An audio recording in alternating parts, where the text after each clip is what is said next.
Hello and welcome to In the Envelope, an awards interview podcast. I am your host, Jack Smart, awards editor at Backstage, the most trusted name in casting. I'm here to spotlight some of the most exciting film, television, and theater awards contenders working today. Who is in the running? What makes an awards-worthy performance? And what, dear listeners, are the secrets to giving one? We're sitting down for intimate, inspirational interviews with actors and artists to get that insider's perspective on these questions and more. It's an opportunity for some of today's most talented stars to share their craft and career advice, and maybe, just maybe, provide a tantalizing glimpse in the envelope.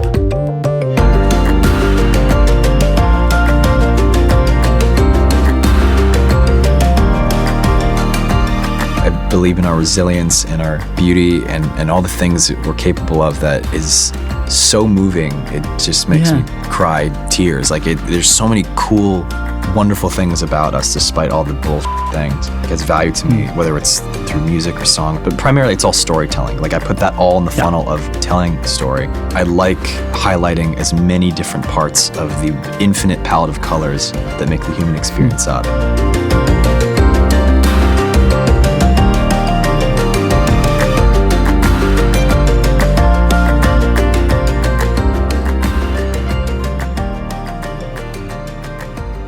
Oh my gosh, this interview could be called How to Succeed in Business, in Show Business, but with trying and with being a good human. And in only 25 minutes. And in only 25 minutes. Yes, that's right. Listeners, we have a slightly shorter episode for you today. Although, Jamie, I think that you and I should actually briefly discuss this year's Emmys. Sure. And especially the nominees, which were announced a while ago. Emmys are coming up on September 17th.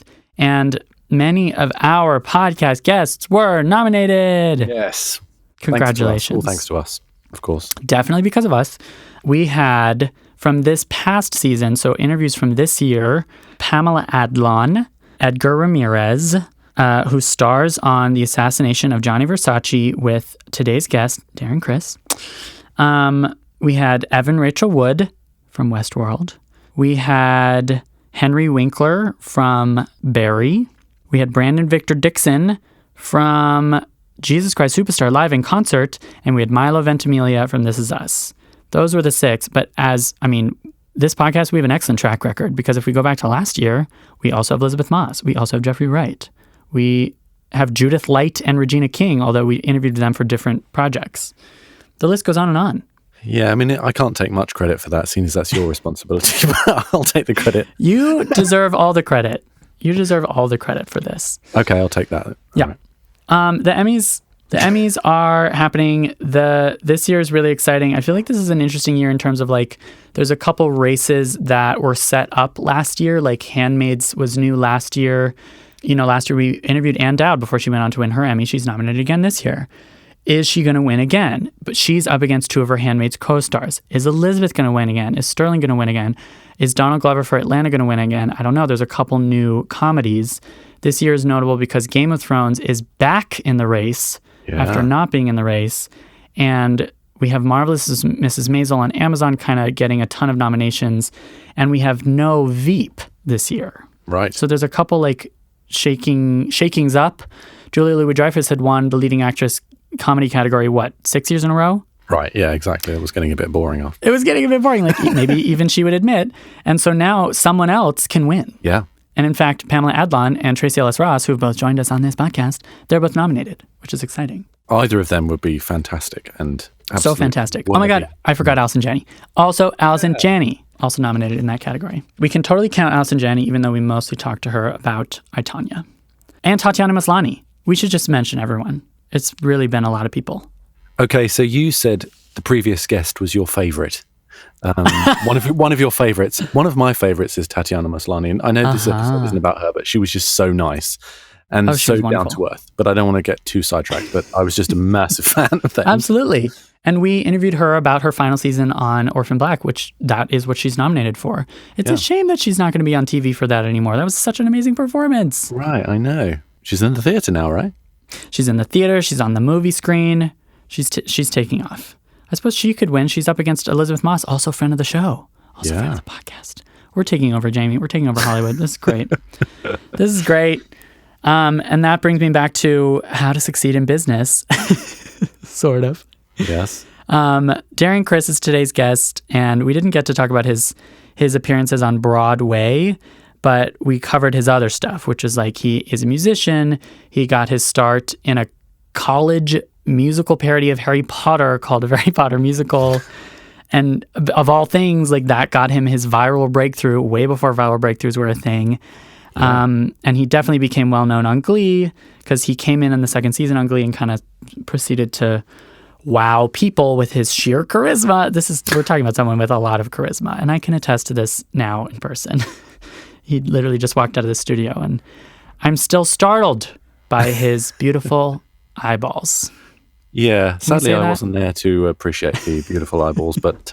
He's a very earnest dude, and I knew that he would be a good person to talk to because his honesty he's there on the surface level, and he's kind of willing to bare his soul, and if you've seen any of his performances, you know that's true.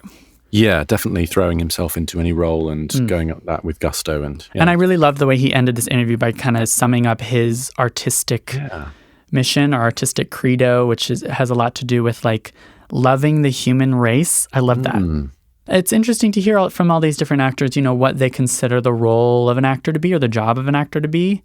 And for Darren, it was about finding a common denominator with other humans, finding what we have in common and using that to portray a character you may not have a lot in common with. I definitely think that a lot of actors could also turn to psychology at some point because they seem to have a innate maybe understanding or sympathy or whatever it is, or at least an interest in the human condition. Yes. And, he very much, exemplified that? Yeah. Or exhumes or explains or all the X words. Yeah. Yeah, because like he plays Andrew Cunanan in Assassination of Gianni Versace. He plays the assassination, essentially.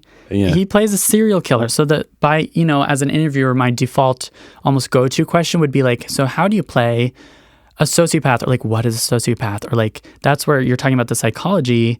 That's why people who play the Joker are messed up. People say like actors who play the Joker they have all these mental problems because you go to this dark place and then you get confused and your body gets confused or whatever.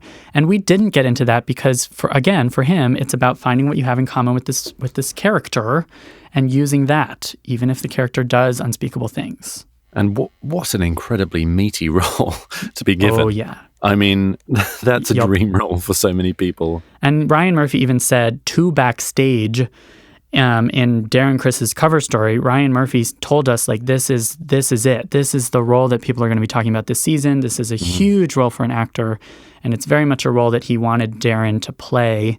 Yeah. And it's from the outside looking in, it just looks really challenging. Definitely to play that character. The thing about the American Crime Story too is that it is hard to talk about. Like a lot of the stuff we were talking about in this interview was horrific or tragic and kind of. But it's also heady and intellectual, and there's all these big grandiose themes. Darren mentioned like Shakespeare and Greek tragedy was actually a huge part of the storytelling style of this, but it's also accessible and like kind of mainstream and kind of juicy. Yeah. It's like the anti-mumblecore. Yeah, in every way. Yeah. Like I feel like and he also used Darren used the term provocateur to describe Ryan Murphy, and that applies as well. Yeah, like he's there to titillate as well as I think educate. Yeah, and he's got this massive new deal with Netflix, right? So we should see some exciting things. Totally, because the thing about Ryan Murphy, and we've interviewed a couple of his muses on this show, is like he's all like, regardless of whatever the product is, it is discussable. It is hot button. It is. Yeah. It is worth digging into. It's both highbrow and lowbrow, which is what I really like about his work.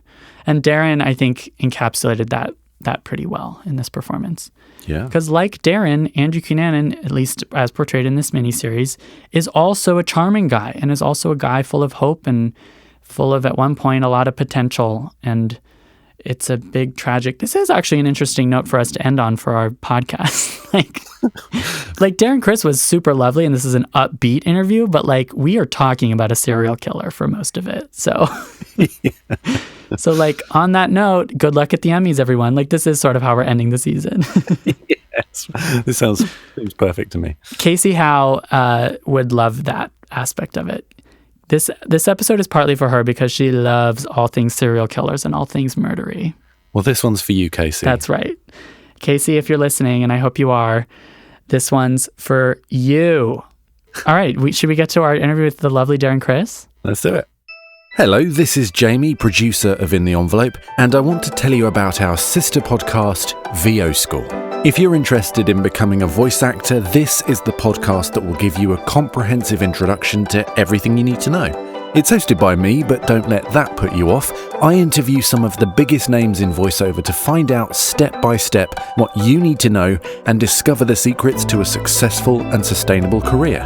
For more information, visit voschoolpodcast.com or find us on iTunes, Google Play, Stitcher, SoundCloud, all the usual places. So check out the VO School podcast. Thanks. This podcast is, of course, brought to you, listeners, by Backstage. Listen, aside from all the great inspiration and tips and all of that stuff we offer for free, like this amazing podcast, Backstage also gives you access to incredible casting calls all over the world. That is why it's the world's #1 casting platform. If you're curious or if you're an actor yourself and you really want to jumpstart your career and you're ready to take the advice and the inspiration you've heard here in this very episode and use it, go to backstage.com/subscribe and enter the code ENVELOPE, ENVELOPE. That's again 30 days completely free to try Backstage, where you can make a profile, upload a headshot, upload a reel, start browsing the casting notices, and start applying to jobs, because who knows, maybe one day I'll be interviewing you. Again, that's backstage.com/subscribe and enter the code ENVELOPE.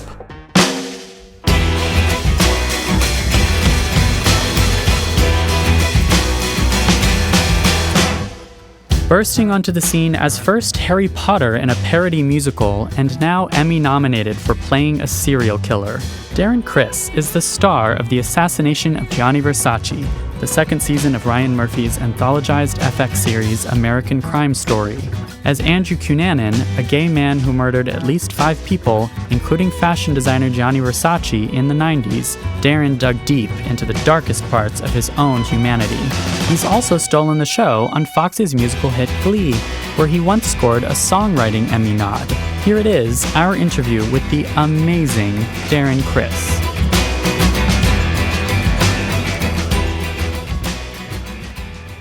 Campaigning for an Emmy feels like you must not have a work-life balance. Might be a challenge when you're campaigning, quote unquote, right?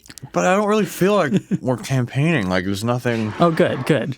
You know, I'm not going to like Des Moines and shaking hands with, you know, in swing states, the local fair. Totally. I'm not going to the state fair in Idaho. What? Darren Criss, welcome to the podcast. Thank you. Are we on? I think we're. Yeah. Okay, we're not putting the headphones on, really. No need. I don't like hearing the sound of my own. I'm a podcast host. Well, that makes 2 of us because I can barely stand listening to your voice. No, I'm kidding. Okay, so we're good. So we caught that whole bit about Idaho state fairs and stuff. We got all that fun, chunky bits. Okay, cool. We want to make sure that we alienate any Idaho Not that there's voters. anything not fun about going to an Idaho state fair. Right. I feel like if there's anybody who subscribes to Backstage or listens to Backstage podcasts, if they're an actor from Idaho, there's a good chance they're trying to get out of Idaho. Yeah, absolutely. Again, with all due respect, I don't know why I'm picking Idaho. Idaho's a beautiful state. Totally. What the hell? But that dream of looking at the Backstage casting notices in New York and LA. Yeah, New York and LA. It's or Chicago or wherever else. So absolutely. Anyway, now that we've thoroughly, maybe picked a fight with the state of Idaho. This podcast could use some controversy. We could actually use to stand to drum let's up some start bad big. Press, let's start with picking beef with Idaho. Yeah, exactly. Sorry. But to your point about the campaign thing, I've never actually even thought of it like that until you just said that. It's just press. And that's not even me trying to be cutesy. It's not how we think about it. Sure. I'm just talking about this is part of the job, life, right? Yeah, it's fun. I mean, I'm one of the lucky ones. This shouldn't have to be part of the job. There's so many actors and artists, musicians, directors, a lot of people who are, more introverted, and this part of the job is this sort of ancillary component that really unfairly shouldn't have to be a part of it. I just happen to be my parents' son, and they are very talkative people, and I like people. I don't like to hear the sound of my own voice or just talk and talk and talk. It's not like an ego thing. I enjoy engaging with human beings, which is partially the reason why I like acting in the first place. So so that's just the luck of the draw. It is strange that this has to be part of the job, because so a lot of people shouldn't have to think about it. There's wonderful performers that this is not their bag, and it shouldn't have to be. Yes, but unfortunately it is. So, but I hadn't thought about doing an interview is not unlike having a scene partner, essentially. Sure. Sort of like an totally exercise. Yeah. It actually totally is. But if you are wired in a certain way where you really like things premeditated, and the scene, and we if some actors really would like to have what we're doing right now needs to have been rehearsed forever, and absolutely.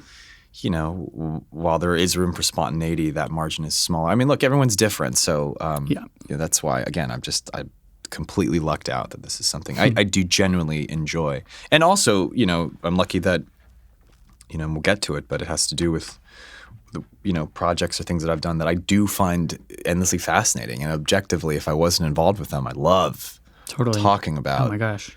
A lot of the things I've been lucky enough to be a part of. So maybe subconsciously I choose to be part of projects that I know if I have to talk about it, it's a joy. So self-preservation method, I guess. Right. Yeah, you're not going to pick projects that you wouldn't want to discuss at the water cooler. Yeah, exactly. It's fun. It really is. Versace was such a water cooler show, and you must have kind of known that going into it, because the first season was like a big, beautiful Emmy-winning hit. Yeah, I mean, it's prestige TV. The metaphor I keep using, and I'm careful with it because I don't want to make it sound like I think I'm Steph Curry or some phenomenal basketball player. But look, like you're playing for the Warriors. Like you just there's a likelihood that you're going to exist in a certain space, not only with the popular consciousness, but also in where they're going to end up. Like I'm thrilled that we're part of the Emmys circuit, but and that's not something that I ever. The thing that I always subscribe to is I'm never. I hope for everything and expect nothing, and that's a general good thing to live by. So you're constantly surprised and never really sort of disappointed. But when you're joining the Ryan Murphy camp, there is a likelihood you might make it to the championships. That's what I'm saying about the Warriors. If you play with LeBron James, if you're on the Cavaliers, there's a likelihood. Yeah. Okay. So even whether or not that actually panned out the way it did, that prospect is exciting. Sure. It's exciting to be with the big guns. There's so many other things and black boxes in theaters around the world, maybe in Idaho. We'll do a throwback.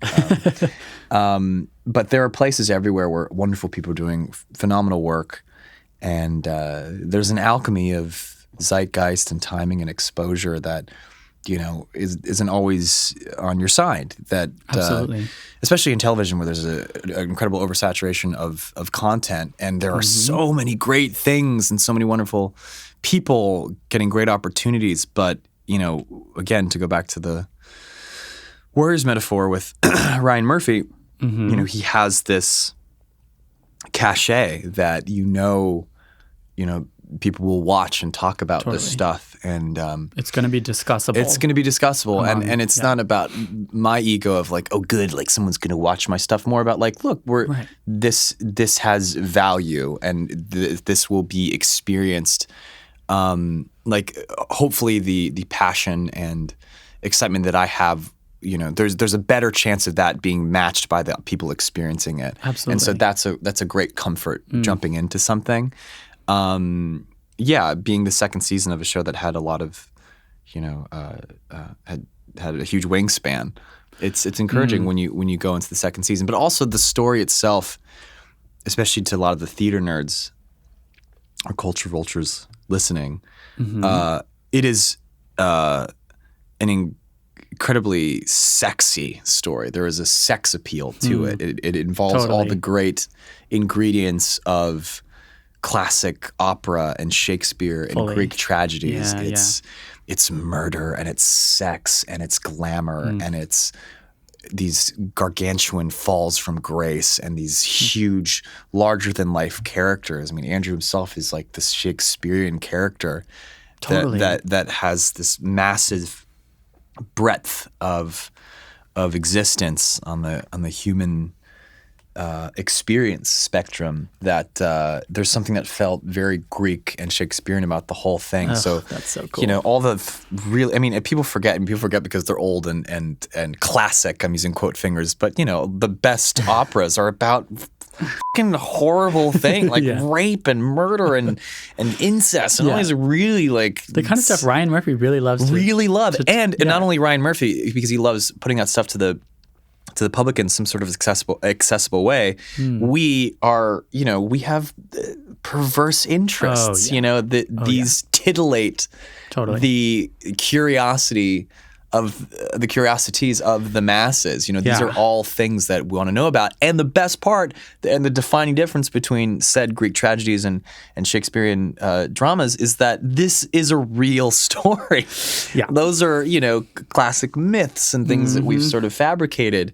But this is something that actually happened within relatively recent history. So that's what really blows my mind about this story. So yes, I was talking about the alchemy of what can make things pop off. And so yes, you have this provocateur like Ryan that knows how to identify these stories and put them in an accessible box for, the masses. And you have a story that already, on its own was an infinitely fascinating story that was ripe for consumption. Yeah, like just reading the bare basic facts of that case is a riveting story. Like you know that there's it. something there. And it is funny that so much of it was in the shadows, and the very reason for why it was in the shadows is the story that we're telling. Like, why is this not something we've heard about? Exactly. And that's what we're talking about. That's what I kept asking myself too. And it did feel like Ryan, in doing this, it felt like a very big intentional, big new step almost. Like, I'm going to finally address – I'm going to ask you about gay stuff. Yeah. Well, that's a huge thing. I mean, I don't know if you were saying that you were saying that from Ryan's perspective, because I feel like that sense is what he's putting forth. I mean, what I like to think about the great thing about the American Crime Story in general is that it's sort of a bait and switch of where we centralize our conversation around a crime or a thing that we're familiar with. In recent history. So, and something that is distinctly American. Yeah. So first of all, the first season being the OJ trial, unlike the second season, it's something that we are, for the most part, most people are extremely familiar with. There's an overabundance of media documents and coverage of just like all over the place. There's such a wealth of information on it. And while we think that's what we're tuning in for, we're not really watching the OJ story. We're watching the, quote, American crime around it, which is the handling of the case. Yeah, the handling of the case, racism in L.A. post the L.A. riots, and what that means for national black identity in America, and how there is a divide between, a black icon that is enjoying, white privilege, but how does that stack against, a lower income, a different class section of black identity? And there's this really interesting dichotomy happening that really defined the outcome of the case and the jury, and separately misogyny in the judicial system, and Marcia Clark's own journey. And there's all these other bigger social issues that are the framework to what we think is the central case. Likewise with the Versace story, obviously that is the most recognizable name and story. So that's why I believe it's good that we called the show what we did, right? Because that's the sort of bait and switch of it did feel like a bait and switch. Yeah. We're also people are like people shorthand called Versace, but the show is called The Assassination of Gianni Versace. That is the operative word. You're in the title role too. You're the assassination. It kind of is, yeah. And also in a more metaphorical or poetic way of thinking of the title. It's about the death of a lot of things. It's not just him particularly. It's the taking of lives that had any connection to what Versace stood for, whether it's wealth and glamour or being a happy, successful gay person. Yeah. There's an assassination of a lot of these ideals. And the word assassination in itself is a great word because it denotes someone who's taking a life to make a point. And I think that's very much what... As opposed to a murder. As opposed to murder, yeah. I mean, it was a spree killing, but at a certain point, when you kind of dive into Andrew's psyche, I mean, he wasn't, the literal taking of one's life, the ultimate arbitration of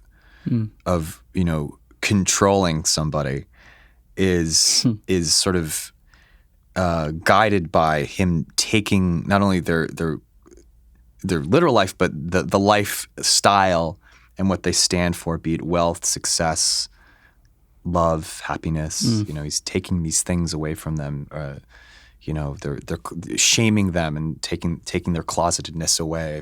If he can't have it, then he has to quite literally take it. Mm-hmm. And it's endlessly heartbreaking. But anyway, having said those things about those crimes that we were discussing in the first season, I think the central one for this one, and a very American crime, would be that of homophobia. And that of this really difficult place that gay identity found itself in the world where Andrew came up in. And it's amazing that our story connects so many people by homophobia and the very different manifestations that it has. Because when people say a word like that, racism or homophobia, people think of it in terms of the extreme cases, violence, acts of hate, as opposed to the much more subtle, much scarier institutionalized manifestations of those things. Systemic as opposed to systemic, whether it be in law enforcement or government bodies or just community, family. There's a lot of things that where it exists. And what's amazing about the tentacles that it has is we explore how homophobia affects and connects not only a world-famous fashion icon, but a deeply closeted real estate developer in Chicago or a young man, an Annapolis graduate destined for greatness, being in the military and how that affects him, or a young architect from Minneapolis, and most importantly, how it affects a young man with all the gifts that he could have been given to be used as an advantage, intellect, charisma, charm. He was good looking. He had enough things in his arsenal to kind of put him in a different place in the world. But you mix it up in a cocktail of coming into a world that is deeply homophobic, but also being born in the poorest neighborhood of San Diego, being born into a family with crippling unaddressed mental illness. So you have all these things that gives you one foot into a world where you can be accepted and celebrated, but stuck with one foot in a world that is constantly holding you back. And I feel like that kind of dichotomy either makes or breaks a person, and it broke him. Yeah. So that's what we were saying earlier. Just to tie it all back, because I'm very tangential and long-winded. You're talking about awesome. How talking about the gay stuff, so to speak, right. It's a huge part of this narrative. And it's the very backbone of what this season's American crime really is. And obviously the tragedies of these lives that were taken that are just devastating these injustices. Very real events. Yeah, these are things that are just horrible. And obviously those are crimes, debilitating crimes in and of themselves. But I think the really great thing about this anthology series is that we're really diving into the crimes that unconsciously allow these crimes to happen. Right. And homophobia is definitely the central one for this series. Yeah, I really felt your performance it made me uncomfortable a lot of the time because... Good. I know. I'm sure that was your... like, the unspeakable acts would, of course, swing me towards, oh, I don't see anything of myself in that person. Oh, that's not... I don't want to relate to that. That's totally evil. That's, you kind of put it in a box or you label it as evil or whatever that means. But then I was also throughout tempted to blame it on society. Sure. To like say, well, there's a little bit of homophobia in all of us, and it's that tentacles thing you're talking about. Yeah, and how that actually caused all of this tragedy. Right. Or at least in the confines of this particular way that we tell this story. Sure. And it's not just homophobia. I think it's a predominant theme in our show, not only with the people who we follow, but the sluggishness of response from the FBI or local police enforcement. I mean, there's a lot of things that certainly detail we weren't aware of in the general public. I don't think. And we were just talking about earlier, like, how did I not know about this? Right. I mean, it's the same thing. I mean, totally. I think the homophobia exists on both sides of the coin. One from, a fear and misunderstanding from more, predominant heteronormative bodies that don't know, people who aren't necessarily homophobic, but don't want to get involved with something that might make them look homophobic. Totally. It's sort of a mixed bag of what things cause this fear and uncertainty. But something that occurred to me is that on the other side of this, you have a gay community that is barely having just survived from this crippling plague. The AIDS epidemic has just completely destroyed millions of lives in the United States, and you're just getting out of this in the mid to late 90s, and it still has echoes, very, very raw echoes of the lives it's ruined. And if all of a sudden there is a serial killer out there, a gay man killing other gay men, if I was a gay man, I wouldn't exactly want to raise my hand and let everybody know about this when I'm just barely trying to get a foothold in trying to get some sort of positive outlook on my community. You're trapped. So totally on both sides, you're kind of you're fucked because you can't really shine a positive light on an otherwise vibrantly positive community. Right.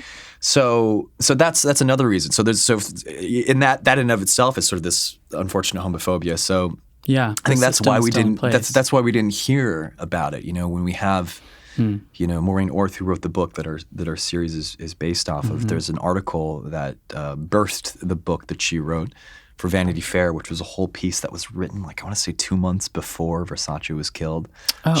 It's an amazing piece because you look at the date and it's profiling his life, and she does all this work on him and sort of chases him throughout the cities he's been and talks about the victims. And it was a pretty substantial Vanity Fair piece in '97, 2 months. Wow. There's not an ounce of mention of Gianni Versace. Yeah. Because she's just saying there's this guy, this is happening. Wow. And other than that, there's not a whole lot of media coverage on it. No. And I do think that it has less to do with people, I don't know, hating gay people so much as not sure how to convey this to our children, to our communities. Gay or not, how do you talk about this without just freaking everybody out? Light. Yeah. So it's a difficult time, but that's what's so amazing about exploring the whole world of the American life at this certain time with these certain people. I mean, there's so many variables that make everything that happened sort of an unfortunate pressure cooker for the inevitable. Yeah. Totally. Once you kind of dive into where Andrew came from, it's really frustrating and so annoying where you go, yeah, that makes sense. But sometimes I'm like, yeah, it makes sense. Yeah. Or dare I say, I can see bits of humanity or bits of myself. Bits of yourself. Yeah, but as an actor, that's the dream, Absolutely. Because I got news for you. There are bits of yourself and there's bits of myself. There's bits of everybody because we're all made of the same stuff. Right. We all have the same desires and hopes and dreams for stuff. Sure. And I always like to remind myself, but other people, that it's a protective measure for us to see bad people and distance ourselves from them, because clearly we could never be we would never do some of the most horrible things imaginable. In this particular case, murder, right? But do we know what it's like to hate something so much you want to kill something? I mean, like in the sort of hyperbolic sense of emotional places your brain can go in the privacy of your own head. Like, we certainly know what the seedlings are of these impulses. Now, due to a better judgment, and obviously things, get bypassed. But that's not to say we don't have access to the same emotions. We all have the same access to stuff. That's awesome. Reminding people of that is very fun. And also reminding people that for anybody on the planet, and it's annoying to acknowledge this, but this is why acting is so fun, whether it be the President of the United States of America or your mom, we all have more in common than not. Yes. And that's a very hippy-dippy, bleeding heart idealist way of looking at life, but it is true. Now, the differences are smaller. They're just big in content, whether they be obviously our worldview and a lot of different things, but day-to-day basic human bullshit connects all of us. And once you really dive into the things that drive those things, there's an extraordinary amount of things that you can really relate to with somebody if you examine them closely. And even if it has to do with people you really don't want to sympathize with, that's fun about acting, because there's no other world where you would consciously subscribe your brain to thinking in someone else's shoes. Yeah, to finding a common denominator maybe between you and other people. Yeah, that's the goal. Is it safe to say that that's sort of the philosophy, that's the driving force of your acting? You've said that you are an actor who sings rather than the other way around. Oh, yeah. Definitely. Just even the fact that you put it a who sings blows my mind to this day. We can get into that later, but because that's the known for thing again. I guess. Well, it depends with certain circles. What's been really fun as we get more tangential about the response to this is that for every project, there's always going to be somebody new to you. A buddy did Wicked for years and years and years, and it's a staple. I've seen it a few times. I've certainly seen my friend do it a few times, and I was asking him, I was like, God, you've been doing this for years. And he's like, you have to remember that every night, most people have never seen this show. Yeah. Isn't that awesome? There's people that are new to this, and it's a new experience. He's like, you're a theater nerd. Like, obviously, you know this, but you have to remember you're in the minority. Yeah. And so while I'm not saying I've been doing Wicked for years, I have to remember that whatever I do, whether it's in music or in theater or anything acting, there's somebody that this is new to. Yeah, so cool. So that's always exciting when you say things like what you're known for. I mean, some people now just know me for this. Sure. And that's why I want to ask, the listeners of this podcast some of them are new to all of this. Yeah. And that's cool. Why we love the advice stuff. Especially you in your shoes, you created something. You wrote this musical that made you a viral hit before viral hits were a thing. Yeah, that wasn't even. Yeah, YouTube wasn't even a platform. So to speak. Bizarre, and that it's safe to say that was your quote unquote big break. I really think it was. It was my first experience with any kind of public recognition, and I don't mean recognition in the sense of getting recognized on the street, although that would happen. Right. It was more just anybody other than my circle of friends giving a shit about something that I had created. Totally. And so when you go from not ever having experienced that to experiencing that, I mean, that's a massive jump. Yeah. So especially because it wasn't even called social media yet. Yeah, exactly. But that world was so new. None of us had experienced, nobody, not even me personally, but the world. I mean, social media is still pretty fucking new. I mean, we're still figuring it out. It still is the Wild West in many ways. So it was definitely a new frontier. The story, just a little quick backstory, if anybody is familiar with StarKid, which is the company that we're alluding to in the YouTube videos that we made. We never set out to make YouTube videos. What we did is, like a lot of theater kids in college or otherwise, we did shows for fun on our own, like we always did, that were never meant to be seen by anybody but us and our friends at midnight at some school. It's so cool. laden with inside jokes that clearly would never be accessible to the masses because that's stupid, right? Like, why would anybody want to watch it? How bizarre! Yeah. And our senior year, we did silly shows all the time, and this one just happened to be the Harry Potter one, and we only filmed it because it's like an acting department, so they had like they had cameras. Gosh, if you hadn't filmed it. Yeah, if a tree falls in a forest, it's that whole thing. We what makes me think is like, damn, we should have filmed everything else we ever did in college. Sure. Which still is in the vast majority of stuff that we would have worked on together, at least at that point. So we had cameras set up similar to that of like a 3-cam sitcom setup, and I think they were just in the studio. I could be wrong, but I'm pretty sure they were there.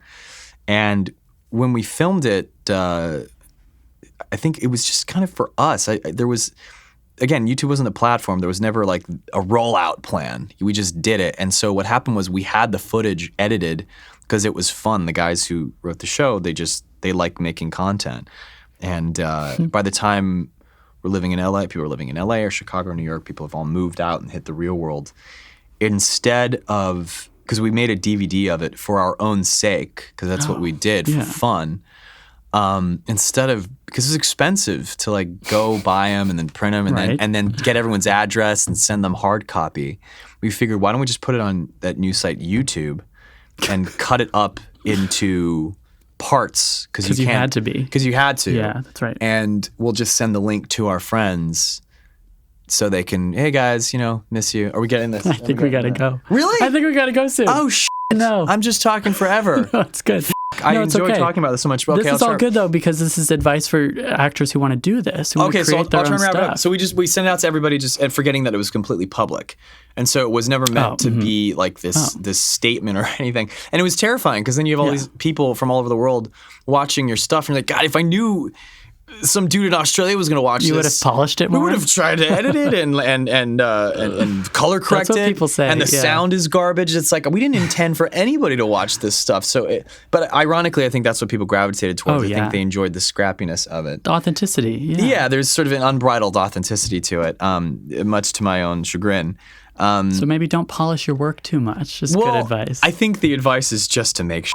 And to not worry about anything. And more importantly, to make shit with people you care about and love and just have fun.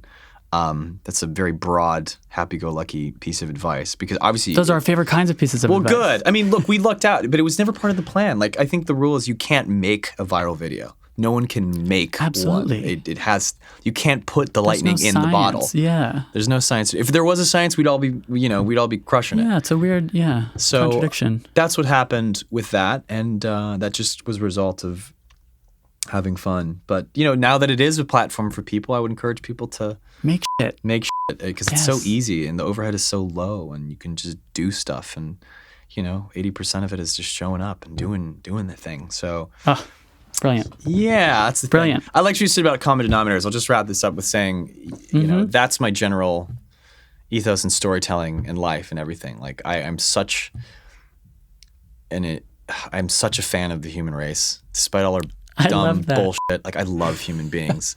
Like despite all of it, I believe in our resilience and our beauty and all the things that we're capable of. That is so moving. It just makes me cry tears. Like there's so many cool, wonderful things about us, despite all the bullshit things.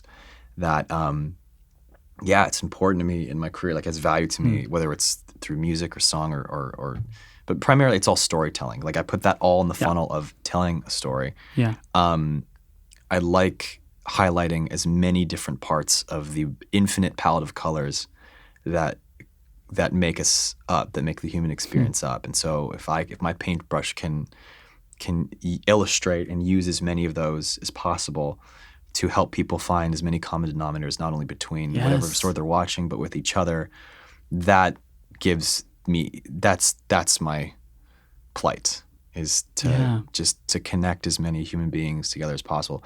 And that sounds so f***ing hippy-dippy, but at its core, like if I really had to look myself in the mirror and sort of define what it is that I'm after, like that's it. That's the thing. I love it. Yeah.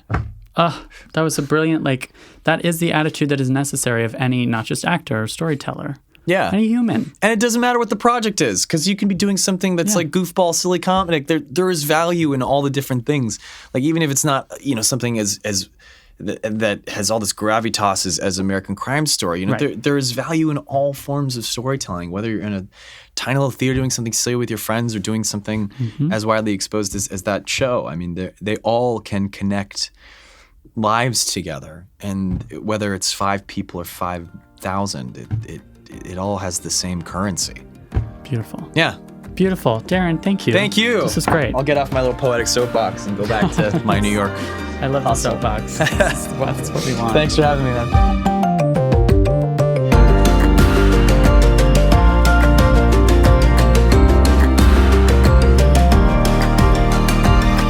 In the Envelope, an awards podcast, is recorded at Lotus Productions, Hyperbolic Audio, and Big Yellow Duck in New York City, and Soundbox LA, Mark Grouse Studios, and Buzzies in Los Angeles. Like, rate, subscribe, tell your friends, and follow us on Twitter at In the Envelope.